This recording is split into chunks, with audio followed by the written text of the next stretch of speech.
Jau vairāk kā mēnesi man ir lieliski iespēja braukt ar šo foršo Kia Sportage. Esam bijuši pat Slovākijā ar šo automašīnu. Un es ar jums vēlos padalītos visos plusos, visos mīnusos, kāda ir mana pieredze. Bet viens uzreiz tāds lielākais mīnus, tas, ka tu brauc ar jaunu automašīnu, tev vienmēr gribās, lai viņi būtu tīri, tādēļ vienmēr ir jābrauc automazgātuvē, uzreiz ir jātērē nauda. Bet nu labi, tas būtu sīkums. Es domāju, man ir daudz ko jums interesanti pastāstīt. Braucam un es visu jums izstāstīšu.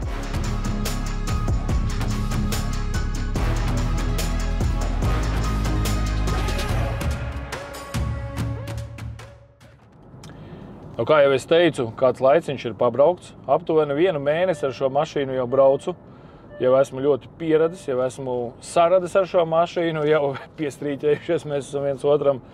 Nu, protams, katrai mašīnai savi plusi, savi mīnusiņi. Tad šoreiz es arī gribu pastāstīt, ko tad es šajā laikā esmu sapratis par šo auto. Nu, pirmais gribu pateikt tas, ka jā, par dažiem tiem mīnusiņiem, ka iziesim ārā, es vēl izstāstīšu dažus, bet viens ir, kas iespējams, ka viņam kaut kur kompjuterī šeit visā tajā lielajā ekrānā var atslēgt, bet kā mēs pārsniedzam ātrumu vai mēs pārkāpjam joslas, vēl kaut ko viņš visu laiku pīkst. Un ir tā, ka cirēs paņemu kādu jaunu cilvēku brauc, viņš saka, kas tev tur visu laiku pīkst? Es saku, tos neuztraucies, saku, kāda pārsniedz ātrumu, nedaudz ātrāk brauc pa noteikto, tā viņš uzreiz 4 reizes iepīkstās pāri joslai, viņš atkal 4 reizes iepīkstās. Nu, ir tā, ka garlaicīgi nav. Skaņa mums ir visu laiku. Mēs te dzirdam dažādus. Bet tā ir īstenībā vienīgā skaņa, kāda varbūt tā, pie kuras jau es esmu pieredzi, sākumā bija tā grūtāk pieredzi.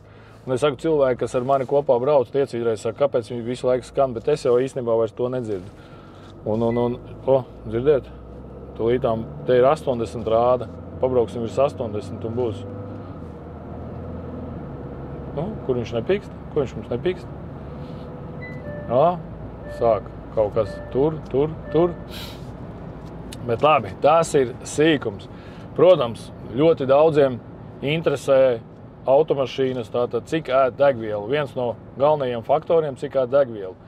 Ja tā pavisam mierīgi braukt un braukt pēc noteikumiem, tad tāds Dobela Rīga apakaļ ir vidēji ar visu pilsētu ir 6, bet ja tikko, piemēram, sāk braukt, un pastīties tādu pa šoseju, viņš ēd 4, 9, 5, 1 apmēram tajās robežās, bet tas ir braucot uz 90. Braucot uz Slovākiju, mēs braucām tātad 4 cilvēki, pilna mašīna ar mantām, vienkārši viss bagažnieks pilns, aizmugurē velosipēda rāmis, 4 velosipēdi virsū. Braucām daudz pa autobāņiem, tātad 130, 140 vidējais patēriņš. Pēc nobrauktās dienas, pēc 1000 kilometriem bija 6,3 litri. Tā kā es domāju, tas ir ļoti pieņemami, ļoti zolīts patēriņš. Protams, jo ātrāk mēs brauktu, jo vairāk arī patēriņš būtu, bet 6,3 uz 1000 tas ir tiešām baigi forši. Nu, ko parunājam par dažām featurām? Arī raidījumā es stāstīju, kad es šo mašīnu varu nosaukt par slinko mašīnu, bet noteikti, kad daudzas un visas jaunās mašīnas, slinkās mašīnas, jo viņam ir adaptīvā kruīze. Mēs tad ieslēdzam adaptīvo kruīzi un vislabākais tas ir uz kāda autobāņa. Iespiedām pogu, atlaidām visus pedāļus vaļā, braucam, viņš brauks tik ātri, cik priekšējā mašīna brauc ātri bremzē. Mēs bijām pārbaudījuši arī tā, kad viņa nobremzē pilnībā un ja ir ļoti ātri uzreiz uzsāk kustību, tad viņa pati ir uzsāk kustību. Bet ja ir, piemēram, pie luksafora ilgāka pauze, protams, ir jāpieslēdz sava kājas spēks jāuzspiež pedāls, lai atkal uzsāktu kustību, bet tā, ja uz īsu brīdi apstāties, ir perfekti. Aizmigt arī neļauj, ik pa laikam bļaustās, kad ir jāiedzer kafija. Dažreiz mēs viņu klausam, dažreiz mēs viņu neklausam. Es nesaprotu, kuros brīžos viņš pamana, kad mums ir jāiedzer kafija, bet īstenībā ir tā, ka jā, tas priekšējais panelis, kas ir, ja vēl šeit, es nezinu, var vai nevar, bet es neesmu līdz šim vēl atradis. Droši vien, ka nevar. Ja vēl būtu tā kā Teslās, kad apstājoties, varam arī apstīties kādu YouTube vai kādu, nezinu, TV pārraidi raidījumu, tad, piemēram, tajos brīžos, kad mēs apstājamies un kaut kādu pikniku taisam, varbūt mēs varētu pastīties kādu foršu YouTube kanālu, varbūt apstīties, ziniet, ir tāds baigi labais raidījums par ceļojumiem, ceļot bez robežām. Varētu apstīties, bet, diemžēl to šeit mēs nevaram. Par mašīnas ietilpību.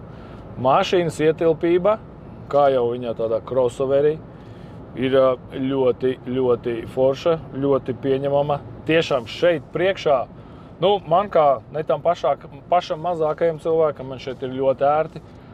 Uz Slovākiju braucot, mums bija 2 jaunieši, 2 bērni aizmugurē. Viņi tur cēla mājas, teltis un gulēja dažādos veidos.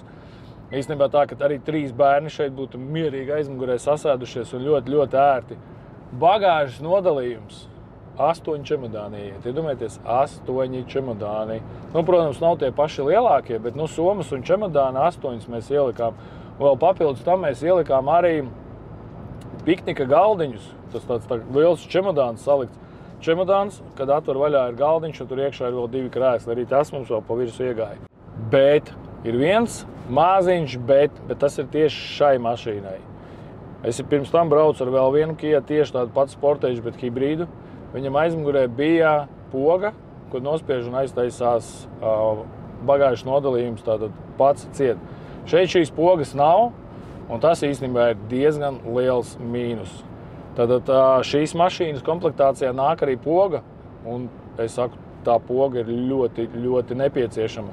Ja nebūtu poga, tad būtu ļoti labs tāds variants, ja, piemēram, aiztais bagāžas nodalījumu, un viņi tad tas saucamais piesūceknis. Ja, ka mašīnai piesūcās tas, tad tev vajag tikai pavisam mierīgi viņu aiztais, un viņš pats piesūc, tik stipri vajag. Bet šeit ir viņš tā diezgan spēcīgi, diezgan stingri jāiztaisa, un ir sanācis arī tā, ka tās mūsu mantas ir tik daudz iekšā, un kad mēs viņu taisam ciet un vēl rāda kompjūteris, kad ir vēl vaļā, un tad ir diezgan stingri jāiztaisa. Man arī sanāca viens tāds maziņš negadījums, kad Slovākijā bijām, es sev nocirtu mazam pirkstam nagu, jo es domāju, kāpēc neiet ciet. Izrādās, man pirksts bija iekšā, tāpēc arī negāja ciet. Bet, nu labi, tādi tīzleņi kā es, laikā bieži negadās. Tā kā. Bet pie pogas, es domāju, ir pieraduši ļoti daudz, un baigi forši tu ieliec kaut kādas somas, nospied pogu, viņš pats aiztaisās. Tā kā tas ir viens, kas būtu vajadzīgs šai mašīnai. Nu, lūk, šeit nav tās podziņas, kam ir jābūt. Bet Kia Sportage'iem nāk šādas pogas, mēs ar tādu braucām uz Igauniju. Nu jā, ja te būtu podziņa, viņš tā smuki tā šuk, un aizvērtos. Bet redziet, es viņu aiztaisīju, bet viņš līdz galam viņš nav ciet. Redziet, viņš ir vaļā. Viņš ir diezgan stingri jāiztaisa. Vēl viena laba lieta, ka šeit ir diezgan daudz uzlādes iespējas, telefonu uzlādes iespējas. USB tātad porti ir sēdekļos šeit, lai mums nevajadzētu ar jauniešiem bērniem cīnīties, kurš tagad lādēs telefonu, tad viņi var lādēt to šajos sēdekļos ielikt, un mēs atkal varam šeit priekšā. Bet, nu, protams, kā jau jaunai mašīnai, skaņu mēs varam dzirdēt tikai motora skaņu. Viņa ir ļoti labi, tā teikt, nopakota, jo ārējo skaņu, ārējo vēju mēs dzirdam ļoti, ļoti maz. Nu labi, ja mēs brauksim uz 140, protams, ka mēs dzirdēsim, bet tādā ziņā esmu braucis arī ar Teslu. Tad, ja Teslai uzrāviens ir salīdzinot ar šo mašīnu baigais, tad viņa ir diezgan skaļāka, no ārpuses nāk iekšā vējš. Diezgan skaļāk, daudz vairāk dzirdams ir vējš nekā šajā mašīnā. Nu, ziniet kā, ko var teikt? Jauna mašīna ir jauna mašīna. Par radio. Mēs vienreiz ar puišiem mēģinājām saprast, vai ir kāda iespēja bez stūres pagriezt skaļāk mūziku, radio, piemēram, vai nav iespējams. Nu, mēs neatradām, iespējams uz šī lielā monitora kaut kur ir. Bet pirmais iespējas iekāpjot mašīnā, tiešām šis lielais monitors, tas dod tādu iespaidu, ka tā mašīna ir wow, tāda super dārga, eleganta, glauna. Un šis lielais priekšējais monitors ir tiešām tāds laikam tāda nākotne, kad drīz visas mašīnas arī kāda lētākā gala iespējams, ka tas lielais monitors būs, bet tas tiešām ir tāds, ja tu brauc, piemēram, ar otro golfiņu, ja, un iekāpt uzreiz šādā mašīnā, kur tev ir monitors, tad tas būtu tīri tāds wow. Jo es atceros, man kādreiz bija BMW 7.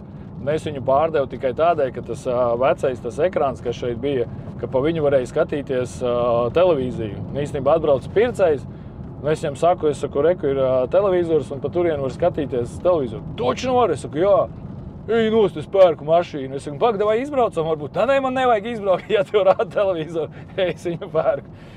īstenībā, ja tajā laikā nopirka ar televizoru, tad iespējams daudz cilvēki nopirks arī šādu automašīnu, dēļ šī lielā paneļa. Bet jā, Kia, Forum Auto, es nezinu, ja šeit tiešām var skatīties YouTube un nezinu kaut kādu vēl televizoru vai kaut ko, dodiet ziņu, izlabojiet manu kļūdu, bet pagaidām mēs to neesam atraduši.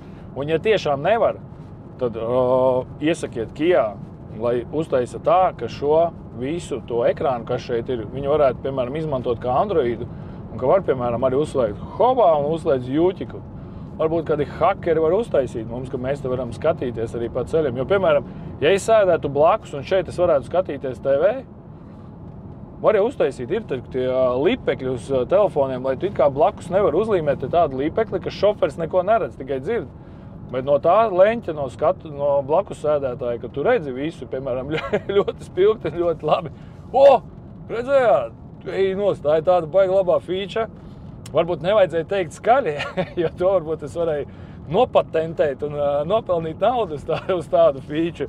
Bet labi, lai jau Kia tiek jums uzlīmējiet kaut ko. Blakus sēdētājs skatās un šoferis to neredz. Bet visā visumā, protams, crossoverim tieši šim es esmu 1,82 m augumā. Man nenormāli patīk šīs augstums. Man tajā brīdī, kad es vai iekāpju mašīnā vai izkāpju no mašīnas, tas ir tāds tieši perfekts mans augstums, lai es justos ļoti ērti. Ja ir zemāka mašīna, kas ir vieglās mašīnas saucamās, tad man ir tā, ka ir jāsasprindzina presīte, lai no viņas izveltos ārā. Bet atkal, ja ir kaut kāds džips, jau sākot ar X5, Touareg, vēl kaut kas ir tā, kad parasti biksēm aizmugurēs tur tiek nosmērēts pret sliekšņiem. Bet tad tā kāja jābaž, man nav tās kājas tik garas, es viņu bāžu, nedabāžu, un vēl kaut kāds, un beigās es tāpatām viņu nosmērēju. Tādēļ crossoveris īstenībā ir tiešām ideāls augstums, lai varētu iekāpt, izkāpt, un es kādreiz esmu domājis, ja, piemēram, man būtu jāstrādā pa pasnieku, vai ziniet, kā Amerikā ir tie, kas šitās piena pudeles izvadā, piena pudeles ņem un pie mājām noliek. Tad šī būtu īstā mašīna, ar kuru braukt un vadāt piena pudeles vai avīzi, jo tad būtu viegli gan iekāpt, gan izkāpt ārā. Ziniet, kā vienīgais, es domāju, pie labām lietām ātri pierod. Es ceru, ka es varēšu sadzīvot ar to, kad man vajadzēs atkal pamainīt automašīnas. Ziniet, kā es gribu izbraukt ar kādām 6, 8, 10 automašīnām, lai es varētu beigās salīdzināt. Patreiz es esmu, no Kia es esmu braucu Niro. Viņa ir, laikam būs klasi zemāka, viņa ir arī mazāka, kompaktāka. Varbūt viņa ir ekonomiskāka. Tad es esmu braucu ar Kia EV6. Es domāju, pa EV6 mums arī vajadzētu vēlreiz paņemt un uzfilmēt tādu mazu sižetiņu, izstāstīt par elektroauto, izstāstīt plusus un mīnusus. Protams, kas man patīk elektroauto EV6, tas ir tas pirmais uzrāviens līdz 100, tas ir tāds diezgan iespaidīgs, ka tu ieslēdz viņu sporta režīmā, un tas rāviens ir labs. Bet, ko es Kia varētu pateikt, kad Kia jūs, diemžēl, zaudējat Teslai. Nesen sanāca pavizināties man ar Teslu, kur ir pāri 500 zirgi, tur, protams, tas uzrāviens ir tāds nežēlīgs. Tur ir kāds 3-4 sekundes līdz 100 vai pat vēl ātrāk. Bet, Kia laikam galīgi nesacenšās uz to, cik ir uzrāviens. Cik es zinu, tad Kia pirms kāda laika bija tā baterijas ilgums, cik var nobraukt kilometrus, bija top 3-niekā. Es nezinu, kā tagad ir pamainījušies visi šie rādītāji, bet es zinu, ka Kia bija top 3-niekā un ka viņi varēja diezgan daudz kilometrus nobraukt ar vienu uzlādi. Bet atgriežoties pie šīs mašīnas, tātad bagažnieks ietilpīgs, pats salons viņš ir ietilpīgs, tā, ka viņš ir ļoti ērts. Šeit var braukt, salikt krūzes, McDonaldā noliec kolu, noliec saldējumu, noliec šeit burgerīti vai vēl kaut ko te var ēst.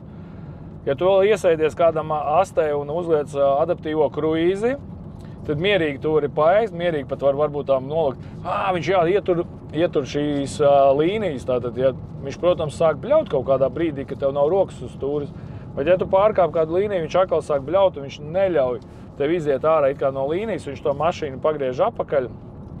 Tā kā īstenībā Jā, ja jums ir arī steiks kāds, kur iebraukt steiku nopirkt, un liekat sev paplātīti, paņemiet, sagriežiet, atkal pieķerieties stūrei, apēdiet steiku un tāda. Īsta darba auto, kā bija tajā filmā par Mr. Beanu, jā? Viņš brauc un mazgā zobus, tur, kā frizējās, spalvas izrauj no deguna, pēda zeķis uzvelk. Apmēram ar šo mašīnu Mr. Beans varētu mierīgi to darīt, jo šeit viņš pats visu kontrolē, pats visu vada. Īstenībā braukt ir tīrākā bauda. Jauns auto ir jauns auto. Tātad ejam tālāk. Bagažnieks liels, ietilpība salonā liela. Sliņķu mašīna, tātad šeit var ēst un darīt citas lietas. Degvielu ēd maz.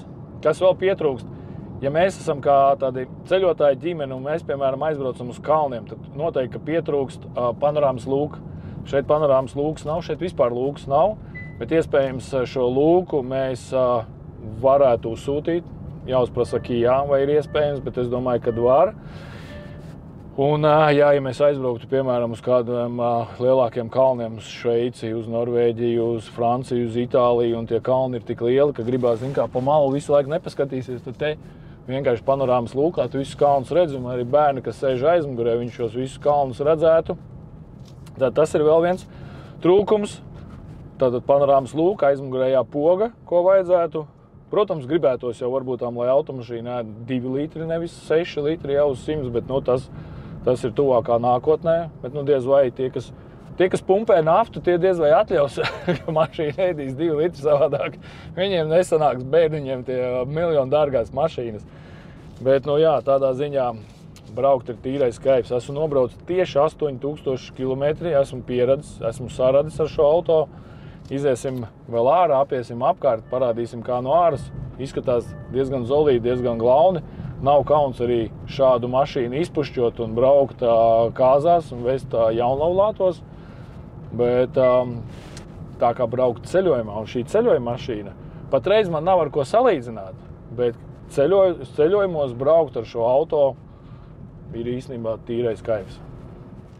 Šim Kia Sportage ir 1.6 dīzeļmotoriņš, 140 zirgaspēki, bet viņš ir pietiekami ņiprs, lai mēs varētu viņam aizmugurē uz āķu uzkabināt kādu piekabi un atvest kādu materiālu mūsu jaunā glampinga celtniecībā. Jā, paldies šim auto, viņš tiešām pēdējā mēnesī mums ir diezgan labi palīdzējis. Ceru, ka Forum auto jūs nestieties, bet jā, tiešām mēs esam pārbaudījuši viņu dažādos pārbaudījumos.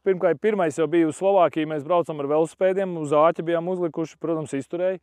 Otrais pārbaudījums mēs likām piekabi, vedām dažādus materiālus, kas bija vajadzīgi. Protams, neko smagu, bet vedām, lai mūsu foršo glampingu varētu pabeigt. Glampings ir pabeigts, ja kas tas tāds maza reklāmiņa pa vidu ir, visi ir aicināti ciemos pie mums uz Dobeles novada reķi, uz glampingu reķi. Bet, kā jau teicu, ejam parādīšu bagāžas nodalījumu. Šis tiešām ir pietiekoši liels, lai dotos gan ceļojumos, gan iekraut arī kādu čupiņu ar ķieģeļiem. Sizam, atveries. Lūk, šāds mums ir bagažnieks. Es izņemšu ārā uzreiz paklājiņu. Ar plēju viņš ne sevišķi baigi forši izskatās, bet nekas. Bet tāds nāk oriģināli. Lūk, šis tātad ir bagāžas nodalījums. Cik litri? Vērtējiet paši, līdām izmērīsim. Ir daudz litri. Apakšā, lūk, ir šāds visāds dažādas kabatiņas, kur ir gan aptieciņa, gan ugundzēšamais. Vēl mēs te, kad braucām ceļojumā, mēs te vēl salikām dažādas lietas pa malām. Īstenībā ļoti ērti. Un somas iegāja tiešām ļoti daudz. Īstenībā man ir viens video, kur mēs Slovākijā liekam šeit iekšā somas. Uz zemes var redzēt, cik tās somas. Īstenībā paskatāmies video. Bet ko jāparāda, cik tad ir ietilpīgs šis Kia Sportage. Sāksim ar čemodāniem. Dod balto arī tagad.